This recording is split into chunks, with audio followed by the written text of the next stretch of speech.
नमस्कार दोस्तों, वेलकम है आप सभी का आपके अपने चैनल हिम्मत एलएलबी में। दोस्तों, कनाडा हर कोई जाना चाहता है, चाहे किसी भी वे में क्यों ना हो, चाहे वर्क वीजा, टूरिस्ट वीजा, चाहे स्टूडेंट वीजा। बस मोस्टली सभी का एम होता है कि कनाडा सबसे ज्यादा पॉपुलर वर्क वीजा ही है, क्योंकि इसमें एप्लीकेंट को जाते ही काम करने और डॉलर्स अर्न करने की परमिशन होती है। लॉकडाउन में थोड़ी रिलीफ मिलते ही पहले की तरह कनाडा वर्क परमिट की डिमांड एजेंट्स ने शुरू कर दी है।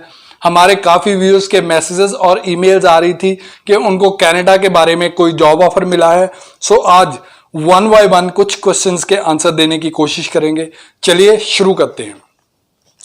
सबसे पहले रमेश यादव का क्वेश्चन है कि सर, मैं रमेश यादव बिहार से हूं, मेरी मोहाली में ये किसी कंपनी का नेम है, इनसे बात हुई थी, इनको मैंने पासपोर्ट की कॉपी और फोटोग्राफ सेंड किए थे।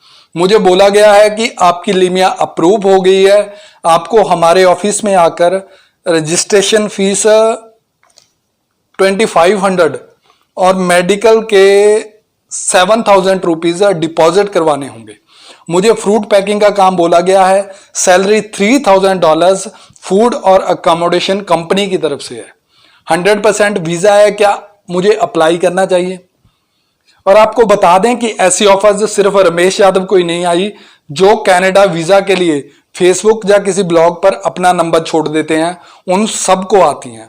जब एप्लीकेंट को सैलरी $3000 बोला जाता है तो वही एक्साइटेड हो जाता है, कैलकुलेशन लगाता है कि 1.5 लाख रुपए महीना और रहना खाना कंपनी का, पैसे भी सैलरी में से ही कटवाने हैं, तो 10-15 हजार रुपया स्पेंड करना क्या बड़ी बात है।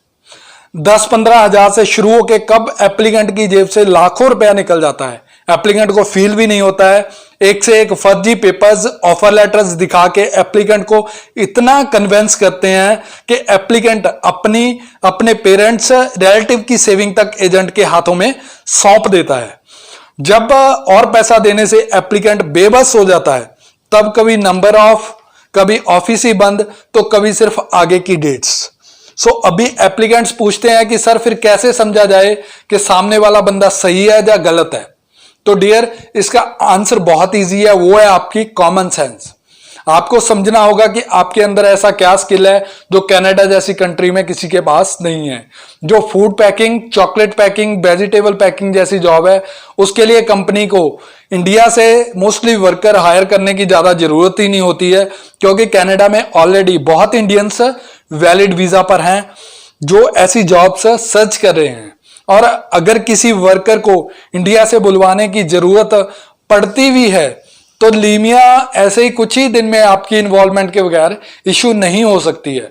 एम्प्लॉयर को पहले इमिग्रेशन में प्रॉपर इंफॉर्मेशन देनी पड़ती है, फिर एडवर्टाइज करना पड़ता है, देन हाई कमीशन में प्रूव करना पड़ता है जिस वर्कर की उनको रिक्वायरमेंट है वो कनाडा में कंप्लीट नहीं हो रही है। देन प्रॉपर इन्वेस्टिगेशन होती है, फिर कहीं परमिशन मिलती है। ये कुछ डेज का नहीं बल्कि बहुत मंथ्स, यहां तक कि कई बार तो ईयर्स का प्रोसेस भी बन जाता है, जिसके लिए एम्प्लॉयर को बहुत डॉलर स्पेंड करने पड़ते हैं।